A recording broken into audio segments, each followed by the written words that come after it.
Béni soit Dieu, Amen. Je suis heureux ce matin d'être au milieu de vous et de voir mes frères, l'église bénie, de voir des âmes, de voir les ministères, les compagnes des serviteurs, gloire au Seigneur, c'est important, de voir l'église en bonne santé, Amen.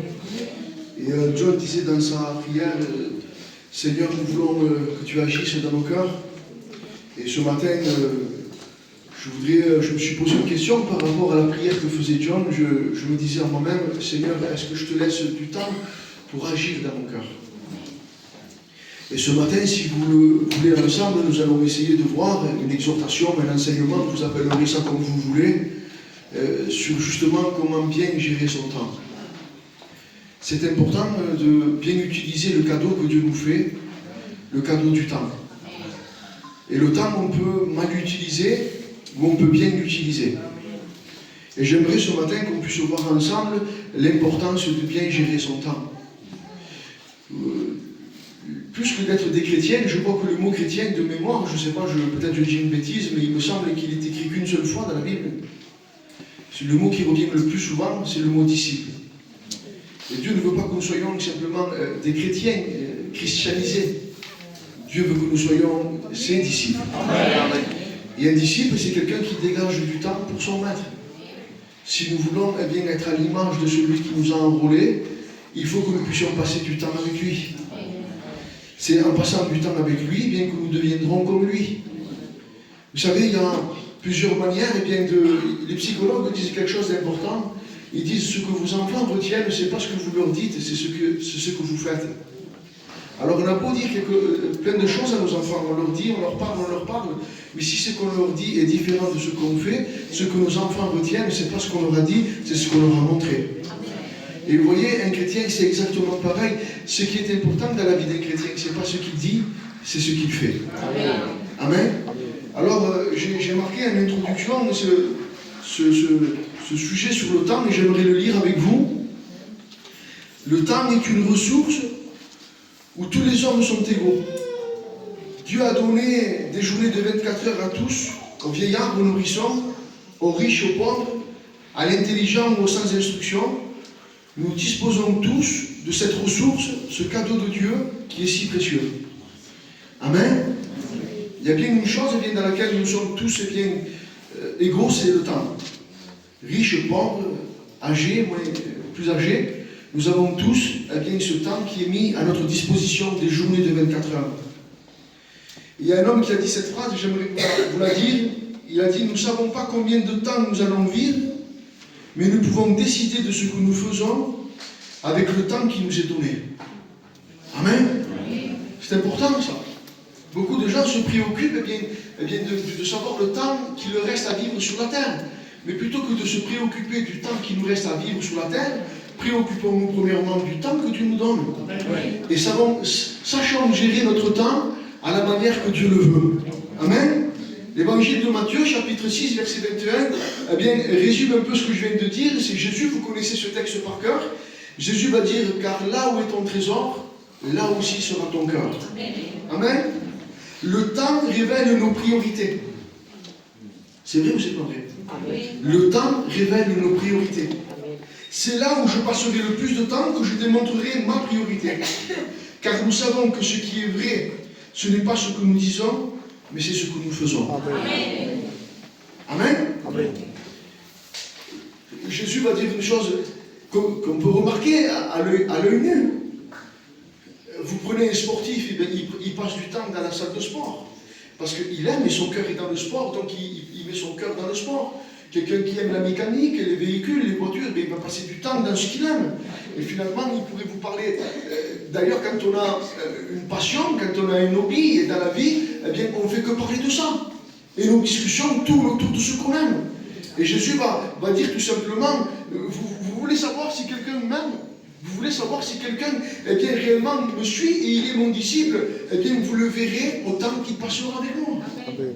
Alors, l'évangile, simplement, ce n'est pas passer quelques heures à la réunion avec Dieu ensemble. L'évangile, c'est une question de relation personnelle avec lui. Amen. Bien sûr qu'il faut des réunions, bien sûr qu'il faut se réunir, bien sûr qu'il faut adorer, bien sûr qu'il faut louer, bien sûr qu'il faut s'entretenir les uns des autres, eh bien des choses de Dieu, il faut porter nos fardeaux, la Bible dit, portez vos fardeaux les uns des autres, mais l'essentiel de la vie chrétienne, néanmoins, n'est pas dans ce qui est visible, l'essentiel est dans ce qui est caché. Amen. Et Dieu, ce dont il nous appelle, c'est avoir une vie cachée en lui et du temps de dégager pour lui. Amen. Amen. Le psaume 90, verset 12, va dire « Enseigne-nous à bien compter nos jours, afin que nous appliquions nos cœurs à la sagesse. » Et si je comprends ce texte, moi je réfléchis, les frères, je lis le texte, il dit « Enseigne-nous à bien compter nos jours, afin que nous nous appliquions à la sagesse. » Ça veut dire que plus de temps je vais passer du temps avec lui, plus de temps je vais être sage. Moins de temps je vais passer avec lui, moins de temps je vais être sage. Plus de temps je serai avec lui, plus il va m'enseigner à être sage. Moins je passerai du temps avec lui, plus je serai enclin à la folie. Parce que la folie est attachée au cœur humain. Les proverbes le diront, le cœur de l'homme n'est que rébellion et folie. Nous avons dans notre nature humaine une attirance pour la folie et une attirance pour la rébellion. Et encore plus notre peuple. On se rebelle pour tout, on se sent constamment persécuté, on se sent constamment jugé, on se sent constamment vu. C'est en nous ça. Mais je bénis Dieu parce que Dieu nous enseigne des choses simples. Il dit, plus tu passeras du temps avec moi, plus tu seras dans ma présence, plus tu deviendras sage. Amen. Et pour que nous puissions rentrer maintenant dans le vif du sujet, j'aimerais qu'on puisse voir ensemble comment les Juifs considèrent le temps. Nous allons voir, si vous voulez, 4 visions du temps. Comment les Juifs considèrent le temps, comment les Grecs considèrent le temps, comment le monde aujourd'hui actuel que nous sommes considère le temps, et comment la Bible considère le temps. Est-ce que vous voulez qu'on le voie ensemble? Est-ce que vous trouvez ce sujet intéressant? Parce que je vais vous dire quelque chose d'essentiel ce matin. Il faut absolument que dans les temps dans lesquels nous vivions, nous puissions rentrer non plus dans un enseignement simplement théologique, un enseignement de connaissance, mais nous voulons rentrer dans un enseignement pratique. La pratique, c'est quelque chose d'essentiel. Vous savez, il y a plusieurs corps de métier. Il y a ceux qui font par exemple de l'apprentissage. Ils vont à l'école et ils apprennent les métiers. Et puis il y a les gens qui sont un peu plus élevés intellectuellement, ils font des grandes écoles. Mais j'ai remarqué quelque chose, que ceux qui font de grandes écoles, par rapport à ceux qui font des écoles pratiques, il semblerait que ceux qui font des écoles pratiques sont plus dégourdis que ceux qui font de grandes écoles. Alors ils peuvent vous parler de tout. Ils peuvent vous parler d'un marteau. Le marteau, il est fait avec tel acier, avec un manche en bois, il pèse tant de grammes, on l'utilise pour faire aussi. Mais si vous lui donnez un marteau dans la main, il ne sait pas l'utiliser. Il y en a l'autre qui se dit qu'il n'a jamais rien fait, il ne sait pas te dire combien de grammes pèse un marteau, il ne sait pas, mais il prend le marteau, il l'utilise, bam, et chaque coup de marteau réussit. Amen. Et voilà l'évangile que nous voulons. Nous ne voulons pas simplement un évangile de connaissance pour accumuler des choses, pour dire on va s'espanter de ce qu'il va dire, on va s'espanter de ce qu'on a écouté. On n'est pas là pour s'espanter, on est là pour mettre en pratique la vie de Dieu. Amen. Et c'est dans cette pratique-là, continuelle, journalière, que notre vie spirituelle va aller de progrès en progrès et que les gens de l'extérieur et que nos frères, on va leur permettre de grandir spirituellement. Amen. Alors comment les Juifs voient le temps? Le temps pour les Juifs est une chose qui obéit à Dieu, qui a un commencement et une fin. Et Dieu utilise ce temps pour se révéler aux hommes. Voilà comment les Juifs voient le temps. C'est écrit dans les Ecclésiastes, chapitre 3, verset 12, il est écrit « Il y a un temps pour tout, pour naître, pour mourir, pour travailler, pour se reposer, etc. » Et je veux que vous compreniez quelque chose, parce qu'on peut tomber dans un déséquilibre, mais par la grâce de Dieu, les Juifs peuvent nous aider à être équilibrés. Il y a ceux qui veulent que tout leur temps soit pour Dieu. Excusez-moi de vous dire que ce n'est pas possible. Puisque la Bible elle-même dit qu'il y a un temps pour tout. Il y a une journée de 24 heures. Dieu nous a fait de telle manière qu'il sait que notre corps a des limites. Il faut que nous mangions, il faut que nous travaillions, il faut que nous nous reposions, il faut que nous occupions de nos enfants, il faut que nous nous occupions de notre compagne, il faut que nous nous occupions de ses affaires. Mais toutes ces choses ne nous prennent pas 24 heures.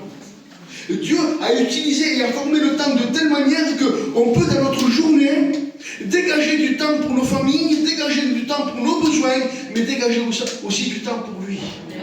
Et avec le temps qu'on va dégager pour Dieu, Dieu ne nous demande pas tout notre temps, mais il nous demande cependant dans une journée de 24 heures, un temps qui est réservé pour lui. Dieu ne monopolise pas tout le temps, tout notre temps, mais il y a des moments opportuns de notre journée de 24 heures pour se révéler à nous. Nous devons discerner les temps que Dieu permet.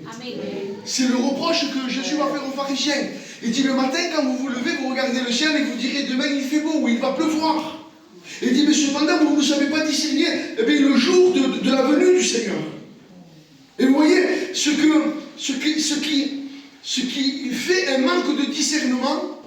Pourquoi parfois on a un manque de discernement, on ne voit pas clair, on voit flou, on ne sait pas très bien quelle est la volonté de Dieu. Eh bien c'est justement à cause de ce manque de temps avec lui. Si je passe beaucoup de temps, mais j'ai passé beaucoup de temps avec les frères, je connais Jean-Pierre, je connais John, il n'a pas besoin de parler, parfois que je sais déjà ce qu'il pense. Pourquoi? Parce que je le connais. Parce que j'ai passé du temps avec lui. Et Jean-Pierre c'est pareil, et les frères c'est pareil. Il y a des frères qu'on se connaît tellement, hein, on a tellement un niveau d'intimité ensemble qu'il se passe quelque chose là. On s'est regardé, je ne l'ai même pas regardé, je sais déjà ce qu'il a pensé. Parce qu'on a passé du temps ensemble. Et vous voyez, quand on passe du temps avec Dieu, la chose n'est pas arrivée déjà, qu'on a discerné de comment Dieu la pense. Amen. Et c'est ce que Dieu veut dans nos vies. Il ne veut pas qu'on reste dans le flou, mais il veut qu'on ait du discernement. David avait compris ces choses, il va le dire dans le psaume 84, verset 11. Mieux vaut un jour dans tes parvis que 1000 ailleurs. Il va dire, je préfère rester sur le seuil de la maison de Dieu plutôt que d'habiter sous les tentes de la méchanceté. Un homme qui avait compris la valeur de la présence de Dieu. Il m'a dit, Seigneur, même si tu ne me fais pas rentrer dans la maison, que je reste dans le seuil de ta porte, du moment que je sens ta présence déjà dans le seuil de ta porte, je préfère être là que dans les tentes de la méchanceté. Amen.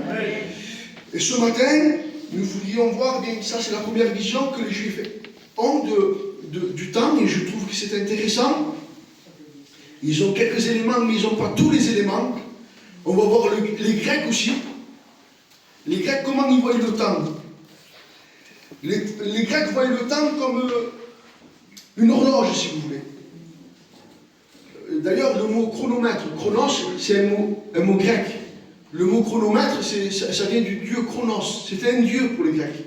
C'était le dieu du temps. C'est pour ça que les Grecs, comment ils voyaient le temps? Eh bien, ils voyaient le temps au travers des heures, au travers des calendriers, au travers des saisons, des cycles. Voilà ce que c'est le temps pour les Grecs. Ce sont des cycles. Ils voient le temps qui s'écoule, le temps qui fait vieillir, le temps qui use. Comme des horloges, des dates, des calendriers. Pour les Grecs, le dieu Chronos ne pardonne pas. Il emporte tout. Il dévore tout ce qui existe. Il y a quelque chose de terrible avec le temps, c'est qu'on ne peut pas le rattraper. Et souvent, moi j'entends les anciens qui disent, si j'aurais su ce que je sais à 40 ans, si je l'aurais su à 20 ans, j'aurais perdu beaucoup moins de temps dans ma vie. J'aurais moins tourné en rond. Et vous voyez, le temps est quelque chose que malheureusement, quand il s'est écoulé, on ne peut plus le rattraper, c'est fini. Cette heure de culte, si tu la manques, tu ne peux plus la rattraper, ça y est, c'est terminé, c'est passé. Il y aura un autre culte, mais ce temps-là spécial, tu l'auras perdu. Et vous voyez, le temps qu'on perd avec Dieu dans nos journées de 24 heures, on ne peut pas le rattraper. Il est terminé. Il est terminé. Et ça, c'est le temps de la manière dont les Grecs le voient. Et ils ont les mots qu'ils emploient. Ils emploient deux mots, les Grecs. Et c'est écrit dans la Bible d'ailleurs. Le mot chronos, qui est le temps qui s'écoule, le temps qui passe, le temps qui use, le temps qui vieillit, le temps qui se mesure, les calendriers, les cycles, les saisons. Et puis il y a un autre dieu, chez les Grecs, on appelait le dieu Kairos. Et Kairos, ça veut dire, c'est l'opposé de Chronos. Kairos, c'est un moment favorable, un moment décisif, l'instant où tout peut changer. Une opportunité envoyée par Dieu, c'est pas du temps quantitatif, c'est du temps qualitatif. Voyez, le Dieu Chronos, c'est le temps qui use, qui guérit, il passe comme un rouleau compresseur, ça passe. Mais ils croyaient, ils avaient dans leur croyance, dans leur manière de concevoir les choses, qu'il y avait un petit Dieu Kairos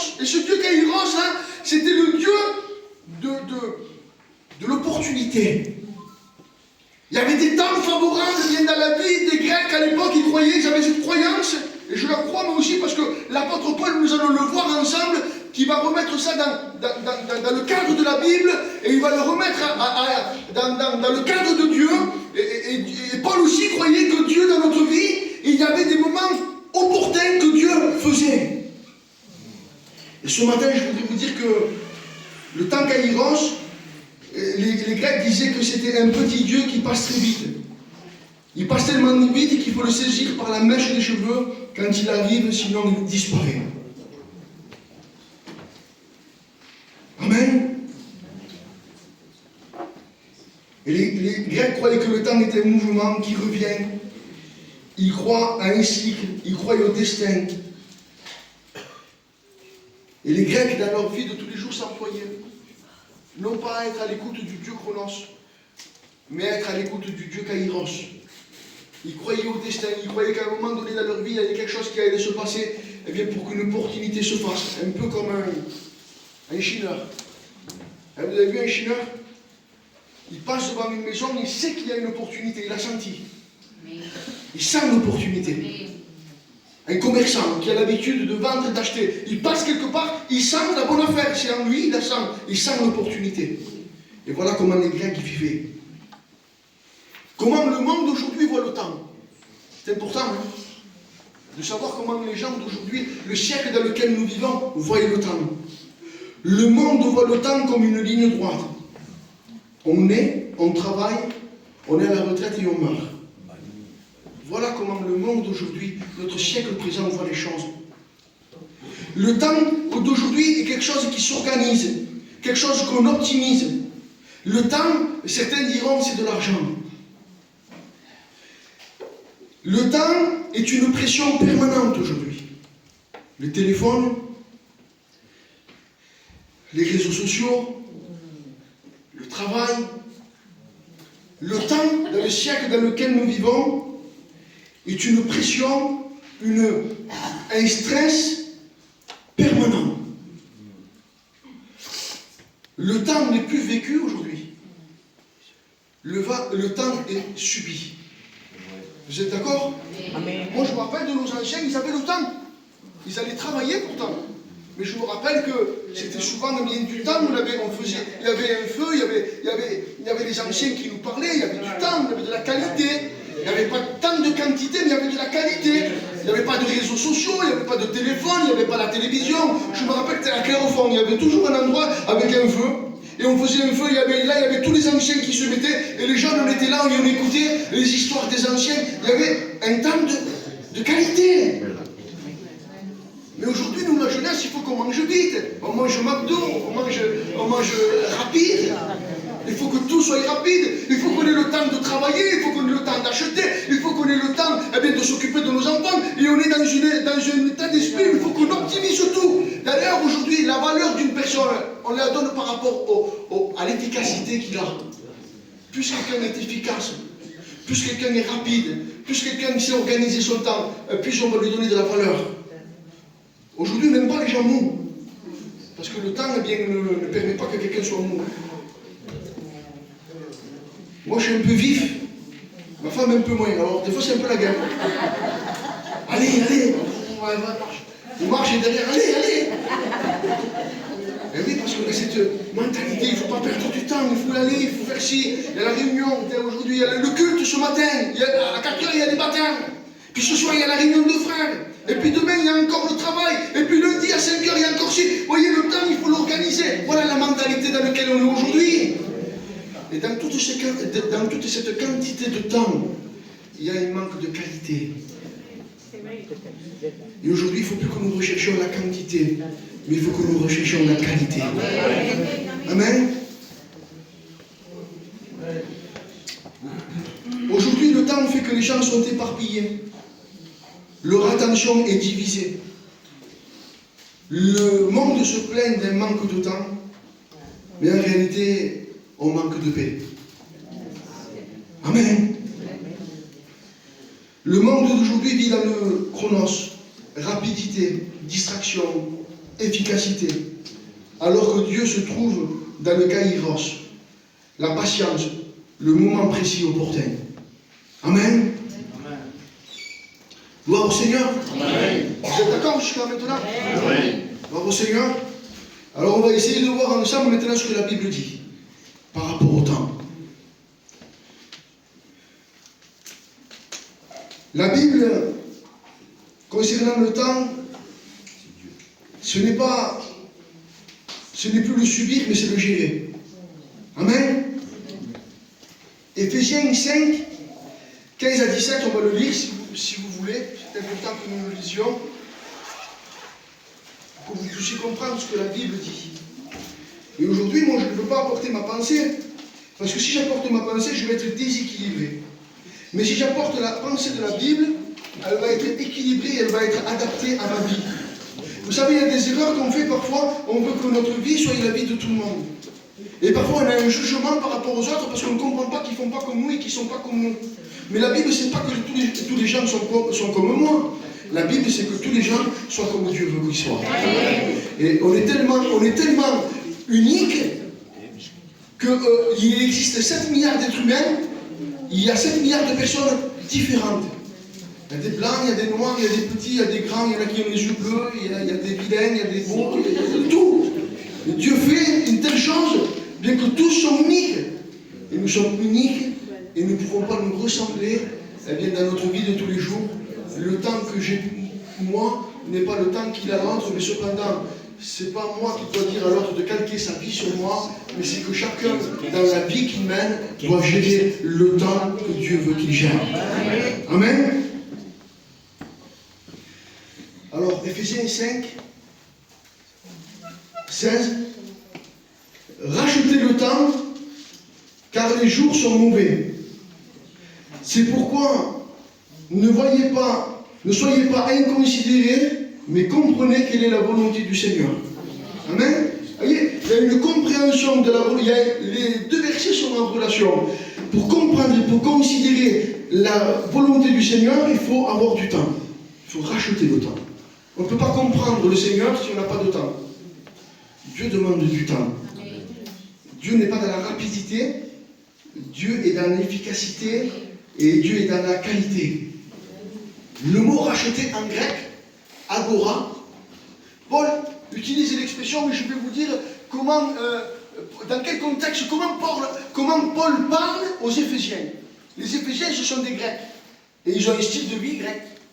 Et les Éphésiens, comme les Avignonnais, le vendredi à le marché, encore vous dites, le marché, certains vont au marché. Eh bien, les Éphésiens, c'était pareil, il y avait un marché sur la place publique, et les Grecs, tous les Grecs, c'était leur moment de commerce, c'était le moment de... Voilà, où ils allaient là, et quand Paul dit racheter, le mot racheter, agora, en grec, c'est marché, la place du marché. Alors il dit racheter le temps. Comment alors? Pour nous, c'est pas trop clair. Comment racheter le temps? Mais je vais vous l'expliquer comme Paul l'explique aux Éphésiens. Il est en train de dire, vous voyez quand vous allez sur le marché et que vous vous levez tôt, pourquoi vous vous levez tôt pour aller au marché? Parce que vous voulez saisir l'opportunité, la meilleure affaire sur le marché, vous voulez la faire. Vous voulez acquérir le meilleur achat qu'il y a sur le marché. Donc de la même manière que vous vous levez le matin avec l'intention de faire une affaire, d'avoir une opportunité, d'acheter quelque chose de qualité, de le prendre avant que les autres le prennent, vous vous levez tôt avant que le marché même, que les commerçants s'installent, vous êtes déjà là. Pourquoi? Parce que vous voulez acheter avant les autres ce qu'il y a de meilleur. Et c'est ce que Paul est en train de leur dire. Rachetez le temps. C'est-à-dire, venez dans la présence de Dieu, non pas simplement, ne donnez pas les miettes à Dieu, mais ayez dans votre cœur cet état d'esprit de venir devant lui pour venir chercher ce qu'il y a de meilleur. Amen. Amen. Amen. Il y a une différence entre quelqu'un qui loue et quelqu'un qui adore. La louange, c'est un remerciement. Je te loue, Seigneur, je te remercie pour la santé, je te remercie pour le vêtement, je te remercie pour mes enfants, je te remercie pour tout ce que tu me donnes. Et ça, la louange concerne le remerciement. L'adoration, c'est plus profond. L'adoration, ça concerne sa personne à lui. Amen. Seigneur, tu ne me donnes rien, Seigneur, tu ne m'as pas exaucé, Seigneur, tu ne m'as rien fait, mais tu es, toi, ta présence et mon exaucement. Amen. Et aujourd'hui, on ne veut plus avoir des cultes de louange, on veut avoir des cultes d'adorateurs. Amen. Et un adorateur, ce n'est pas quelqu'un qui clémente, un adorateur, c'est dire Dieu est là, j'ai tout. Amen. Même s'il ne me donne pas, il est là, j'ai tout. Amen. Et voilà ce que Dieu veut. Et voilà comment Dieu va dire, comment Paul va expliquer aux Éphésiens, racheter le temps. Amen. Amen. Ayez ces temps kairos. Et dans l'épître aux Éphésiens que je viens de lire, l'apôtre Paul en parle comme une urgence. C'est urgent. C'est urgent que tu le fasses dans ta vie. C'est urgent que je le fasse dans ma vie. Parce que Paul, déjà, il semblait qu'il y a près de presque 2000 ans en arrière, avait déjà cette notion que les chrétiens allaient perdre leur temps. Il avait déjà vu avec un discernement spirituel parce qu'il connaissait Dieu. Il semblerait qu'il avait vu déjà dans le futur comment les chrétiens d'aujourd'hui allaient vivre.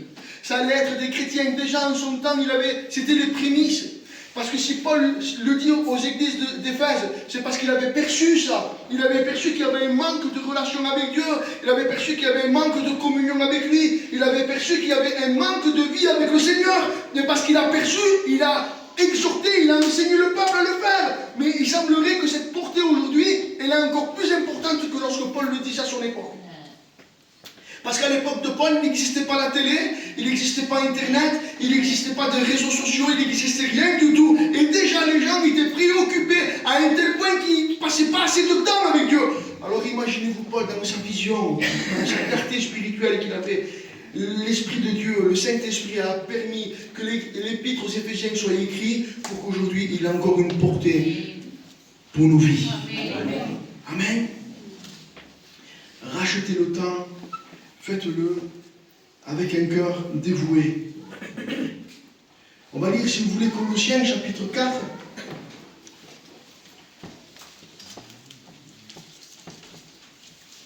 Au verset 5. C'est à peu près le même texte. Mais là, le temps est mis avec une autre attribut. 4, verset 5. Conduisez-vous avec sagesse envers ceux du dehors et rachetez le temps. Et là, le temps, il est mis avec un autre attribut, la sagesse. Et il met le temps, la sagesse et ceux du dehors. Paul n'écrit pas au hasard. Le Saint-Esprit n'écrit pas au hasard. Lorsque l'Esprit de Dieu écrit quelque chose, a permis que les Saintes Écritures soient écrites, c'est parce qu'il veut que nous les considérions. Il veut que nous nous appliquions à comprendre ce qu'il dit. Et il met 3 choses en relation. Le temps, la sagesse et ceux du dehors. Et Paul dit exactement, il dit, si vous n'avez pas du temps avec moi, vous ne serez pas sages. Et vous ne serez pas des témoins pour ceux du dehors.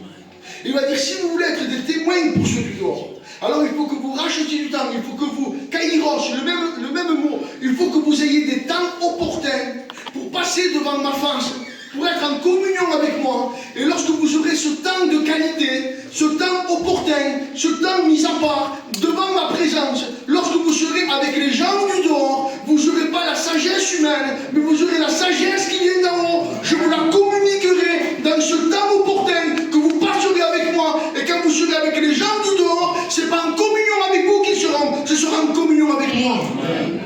Et voilà ce que l'apôtre Paul va dire aux Colossiens. Et aujourd'hui, les gens n'ont pas besoin d'être en communion avec Michel. Je ne suis pas très intéressant. Moi, je n'ai pas de grande qualité. Je n'ai pas de grandes choses. Ce que je veux, moi, quand je suis en contact avec les gens, c'est qu'ils soient en contact avec le Christ. Et si on veut être en contact avec le Christ, si on veut que les gens du dehors soient en contact avec le Christ, il faut que j'ai passé du temps devant lui. Amen. Amen. Amen. Gloire au Seigneur. Amen. 2 Corinthiens 6.2, on va le lire si vous voulez, excusez-moi, il y a beaucoup la Bible ce matin, mais je voudrais vous dire ce matin que c'est pas moi. Je ne veux pas vous apporter mon enseignement à moi, je veux vous apporter ce que la Bible dit. C'est beaucoup plus intéressant. Amen. Car il est dit, au temps favorable je t'ai exaucé, au jour du salut je t'ai secouru. Voici maintenant le temps favorable, voici maintenant le jour du salut. Amen.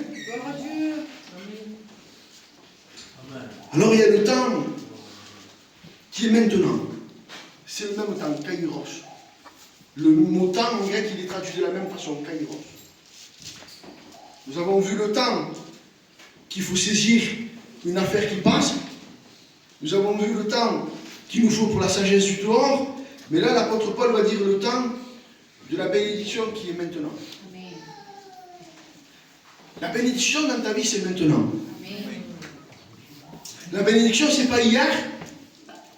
Beaucoup vivent dans le passé en disant avant je priais, avant je lisais, avant je témoignais, avant j'étais fervent, avant j'étais zélé. Et ils vivent toujours avant dans le passé. Et puis il y en a d'autres qui disent mais si je ferais ça, et si je ferais, et si je faisais ci, et si je ferais là, ils sont toujours dans un futur qu'ils n'accompliront jamais. Mais Dieu va dire c'est pas ni avant ni après, c'est aujourd'hui. C'est aujourd'hui, c'est le kairos de Dieu, c'est l'opportunité de Dieu, c'est le temps opportun de Dieu dans ta vie, c'est aujourd'hui. C'est aujourd'hui que Dieu veut faire. Dieu ne dit jamais dans la parole de Dieu demain, Dieu ne dit jamais hier, Dieu dit toujours aujourd'hui. Et ce temps kairos pour ta vie, ce temps d'opportunité, ce temps de bénédiction, ce temps de relation avec lui, ce temps où il veut bien dégager des bénédictions pour ta vie, ce temps où il veut te libérer de certaines chaînes encore, ce temps où il veut faire de toi cette femme de Dieu, cet homme de Dieu, c'est aujourd'hui, c'est ce matin, c'est dans ce culte. Amen. Gloire au Seigneur. Amen. Béni soit Dieu. Amen. Vous savez, je reviens aux Juifs. Les Juifs, quand ils parlent du futur, vous savez ce qu'ils font? Ils regardent en arrière. C'est spécial, non? Nous, quand on dit, qu'est-ce qu'on dit d'ailleurs? Il faut aller de l'avant. Oui, mais les Juifs ont une réflexion beaucoup plus grande. Ils disent, pour aller de l'avant, il faut que j'apprenne de mes erreurs passées. Donc, avant de regarder à l'avant, ils regardent en arrière. Et à l'arrière, ils regardent, qu'est-ce que j'ai fait de mal? Ça.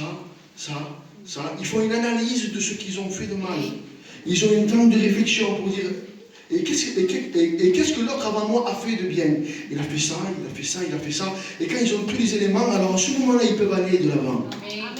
Et ce matin, c'est ce que la Bible nous enseigne, parce que n'oubliez pas que l'apôtre Paul était un juif aussi. Et il a gardé cette manière de réfléchir juive. Et il a écrit, le Saint-Esprit s'est servi de lui parce qu'il était un peu spécial, l'apôtre Paul. Il était juif d'origine, il était grec par rapport à l'endroit romain, par rapport à l'endroit où il habitait, mais il a étudié chez les Grecs. Il était l'homme de son temps. Il était juif, comme moi je suis gitan, j'habite en France, donc je suis français. Et j'habite à Tarascon, je suis tarasconnais. Mais lui, c'était pareil. Il était juif de son origine, il a vécu à Rome, donc il avait la nationalité romaine, mais il a étudié en Grèce. Donc il savait exactement comment parler aux personnes qui étaient en face de lui. Et quand il parle, Paul, il faut se mettre à la portée de ce qu'il est. Et il dit, avant d'aller à l'avant, regardez en arrière. Ayez un temps de réflexion. Ayez un temps où vous allez réfléchir pour ensuite mieux aller de l'avant. Amen. L'évangile, c'est pas je fonce la tête baissée.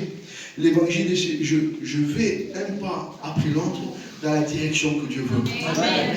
Amen. Amen. Gloire au Seigneur. Amen. Si vous voulez, on peut lire Matthieu chapitre 16, verset 3.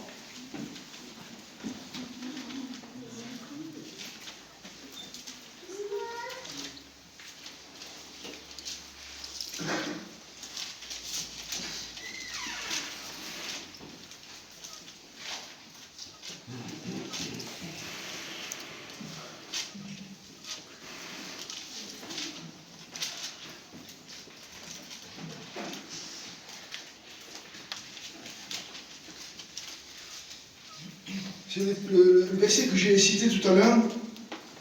Il y aura de l'orage aujourd'hui, car le ciel, c'est Jésus qui parle. Jésus répondit, le soir, vous dites, il fera beau, car le ciel est rouge, et le matin, il y aura de l'orage aujourd'hui, car le ciel est d'un rouge sombre.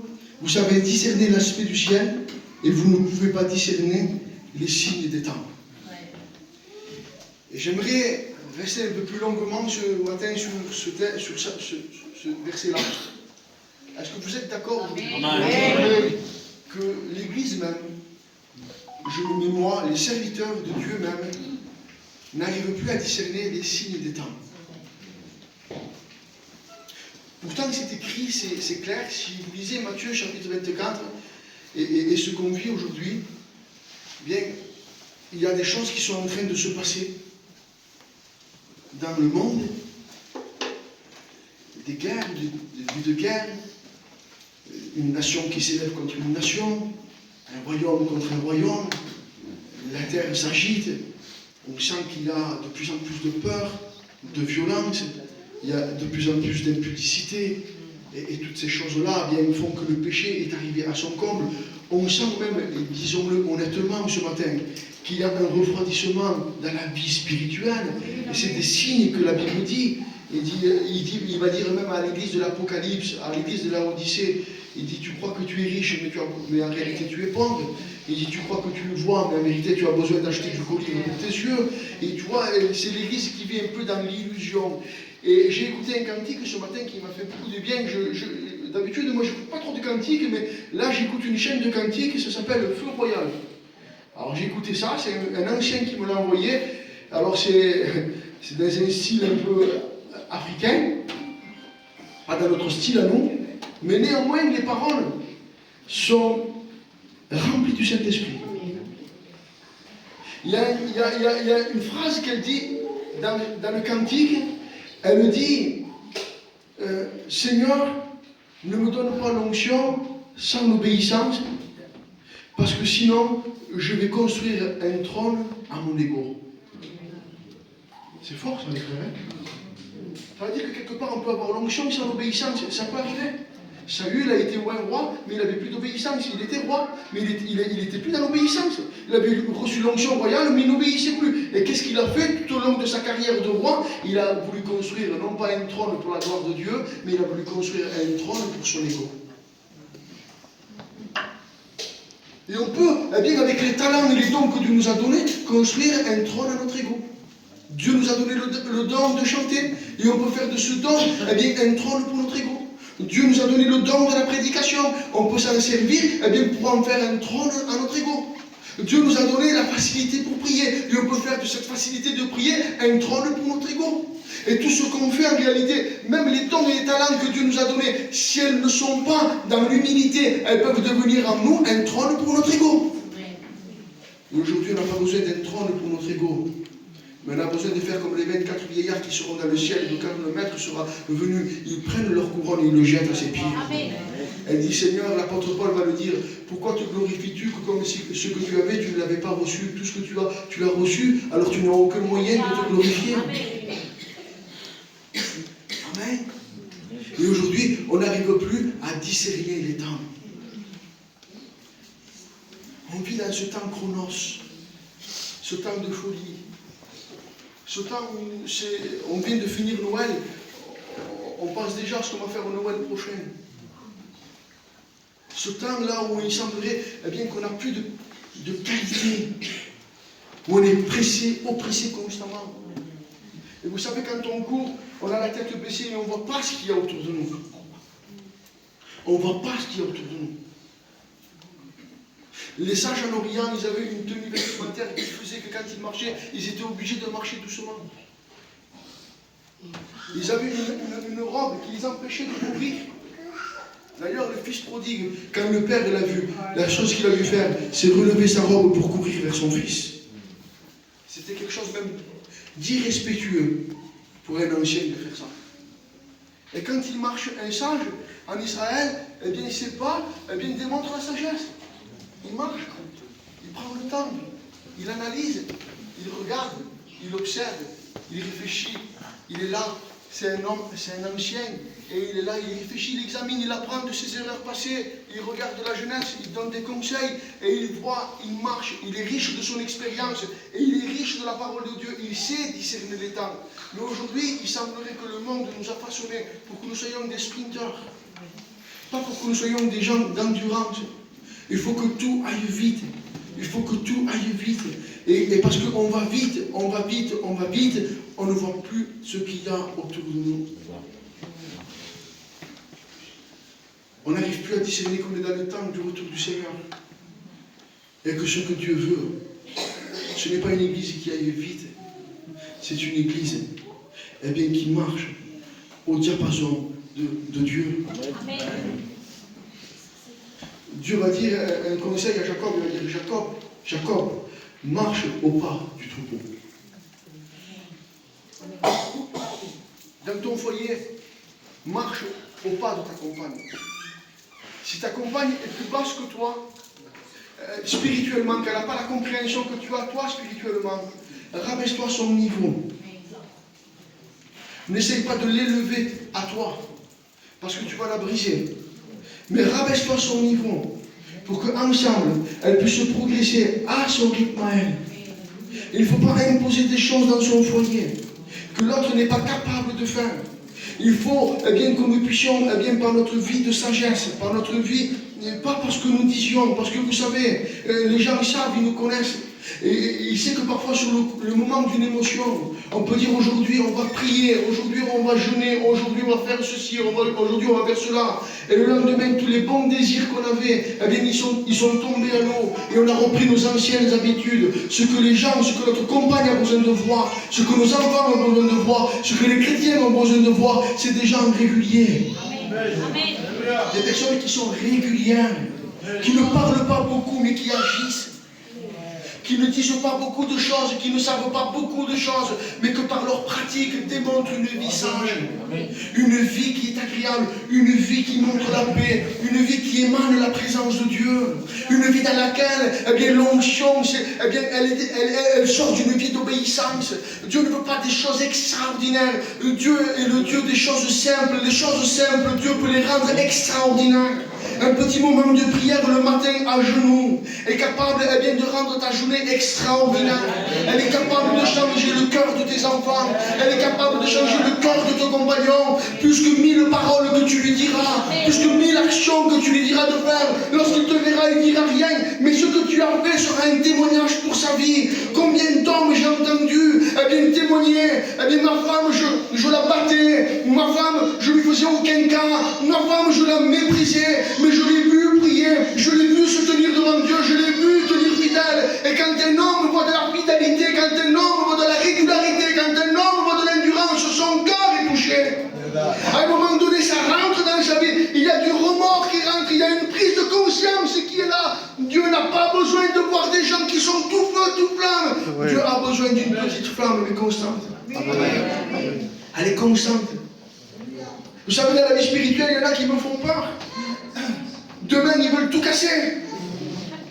Oh, caballo. Au capot. Et le lendemain, qu'est-ce qui s'est passé dans la nuit? Plus rien. Ouais. Zéro, nada. C'est vrai. Il faut des gens constants. Amen. Et cette constance, on va la trouver dans la présence de Dieu. Amen. J'ai jamais vu Dieu presser. Dieu fait toujours les choses autant voulu, autant marqué. Dieu n'est jamais pris au dépourvu. Hein. Dieu sait exactement ce qu'il fait. Amen. Avec toi, avec moi, avec mon foyer, avec tes enfants. Dieu sait. La seule chose que Dieu nous demande, c'est d'être avec lui. Amen. C'est pas bon ça, Seigneur. Amen. Qui je suis moi pour que Dieu me veuille à moi. Et je sais pas les frères, moi. Il y a le maire, des fois, le maire c'est un peu intéressant, c'est devenu mon copain. Johnny le sait. Alors le matin, des fois, il m'appelle, je parle de Dieu, je lui vois des versets. C'est rare, non? Et quand il me voit quelque part, il vient, il m'embrasse. Maman, tout le monde est l'honneur. Ah, Michel, il embrasse le maire. C'est l'honneur, hein? Mais le roi des rois, le Dieu des dieux, notre Père céleste, veut du temps avec nous. Amen. C'est beaucoup plus que le maire, c'est beaucoup plus que le président, c'est le roi des rois. Amen. Et il faut qu'on rentre dans sa présence. Oh, ce matin, je voudrais demander pardon à Dieu. Amen. Pour toutes les fois où j'ai été assez orgueilleux, assez fou, pour refuser l'invitation qu'il me faisait d'entrer dans sa présence. Amen. Pour toutes les fois où j'ai mis de côté le temps pour Dieu, eh bien, pour autre chose qui ne servait à rien. Aujourd'hui, tout est fait pour que vous perdiez du temps. Les shorts qui existent sur les téléphones, vous commencez à en ouvrir un, il y en a deux, il y en a trois, vous allez passer un quart d'heure, 20 minutes, demi-heure dessus. Inutilement, vous avez regardé des choses qu'il n'y a pas de sens. Rien du tout. Parce que le diable sait que quand on perd notre temps, on n'est pas en train de le racheter. Et quand on n'est pas en train de racheter le temps, on est en train de le perdre. Et le temps qu'on perd, on ne peut plus jamais le rattraper. Le diable est en train de nous voler la ressource la plus importante qu'on ait, notre temps. Il y a des situations, il y a des ressources où on met beaucoup d'empressement pour le gagner. L'argent est une ressource qu'on met beaucoup de temps pour gagner. Mais il y a des endroits où l'argent ne peut pas agir. Il y a des temps où aussi, excusez-moi de ce que je vais vous dire ce matin, si demain je suis atteint d'une maladie incurable et que je ne peux pas, c'est incurable, c'est terminé, c'est comme ça, le diagnostic est posé, et que je viens avec 6 millions d'euros, 25 millions d'euros, 1 milliard d'euros, ce que vous voulez-vous, c'est fini, c'est fini. Maintenant, si je passe du temps devant Dieu, ce temps que je passe dans la prière, dans la supplication, dans l'adoration, dans la demande d'une guérison, ce temps-là vaut mieux que 25 ans. On a une ressource qui est devant nous, qui est plus précieuse que l'or, qui est plus précieuse que l'argent. C'est le temps que Dieu donne. Dans ce temps, Dieu veut former mon caractère. Moi, je suis vif. Vous me connaissez un peu. Je suis un caractère vif. On ne dirait pas comme ça, mais je suis vif. Un rien, ça boue. Alors, je ne le montre pas, mais ça boue. Ça boue. Et je sais très bien que si je ne passe pas du temps devant Dieu, j'explose. Parce que c'est ma nature d'exploser. Parce que je suis comme ça. C'est dans moi. Avec un qui me klaxonne. Voilà, mon Seigneur Jésus. Toute la grâce de Dieu qu'il faut pour pas que je dise des mots. Et des fois, ça voudrait sortir.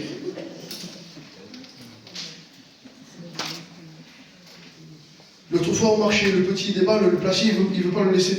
Il ne voulait pas. Il voulait pas. Mais monsieur, s'il vous plaît, je faisais le bras au début. Monsieur, s'il vous plaît, le petit, il a mis des sous, vous savez. Non, non, c'est comme ça peut rien faire. Il n'y a rien à dire, il n'y a rien. Monsieur, s'il vous plaît, laissez-le, il y a 2 mètres, il n'y a rien là. Non, non, non, non, non, non. J'ai rien dit, Seigneur. On m'a déballé. À l'intérieur de moi, si au moment là, je laissais exploser ce qui était, eh bien j'étais un méchant, je ne supportais pas, c'était plus fort que moi. Je voulais gagner. Mais quand on passe du temps devant Dieu, l'Esprit de Dieu nous rappelle qu'il faut avoir de l'amour, qu'il faut avoir de la patience, qu'il faut avoir de la compréhension, qu'il faut avoir de la soumission aux autorités et qu'il faut être un homme sage. Mais si on n'a pas ce temps devant Dieu, eh bien cette nature pécheresse, cette nature charnelle refait surface et on ne se conduit plus avec sagesse, mais on se conduit avec folie. Et puis les gens autour de nous regardent et disent c'est ça le chrétien. Pour être un chrétien comme lui, je préfère rester comme je suis. Et on a détruit en 2 minutes eh bien, le témoignage de Dieu. Pourquoi? Parce qu'on n'a pas su être des chrétiens qui passent du temps avec lui. Amen. Amen. Amen. Le temps aujourd'hui est organisé pour que les salaires soient donnés, pour pas qu'on ait assez pour vivre. C'est vrai, c'est calculé, c'est comme ça. On va donner 1 400 € au mari, on va donner 1 400 € à la compagne. On dit que ça fait une belle somme. Ça fait combien de têtes? 4, 8, 3000... Combien? 2008. 2008, alors je compte mal, hein. 2008. Tu as 700 ou 800 € de loyer, tu as les assurances, tu as le crédit de la voiture, tu as tout ce qui s'ensuit, et au final, tu arrives juste à ne pas être en découvert. Donc tout est fait aujourd'hui pour que la femme travaille, pour que l'homme travaille, pour que les enfants aillent à l'école, et pour que tous nous soyons surchargés, pour que tous nous soyons surmenés, pour que tous nous soyons agités, pour que tous nous soyons stressés, et pour pas que nous, quand on se réunit, on soit heureux. Mais chacun vient avec son stress. L'enfant vient avec le stress de l'école, la femme vient avec le stress du travail, le mari vient avec le stress de son travail. Il y a une réunion qui se fait quand tout est terminé. Et si on n'a pas passé du temps devant Dieu, et quand on n'a pas passé du temps dans la prière, il y a un stress constant où on ne peut pas. C'est impossible.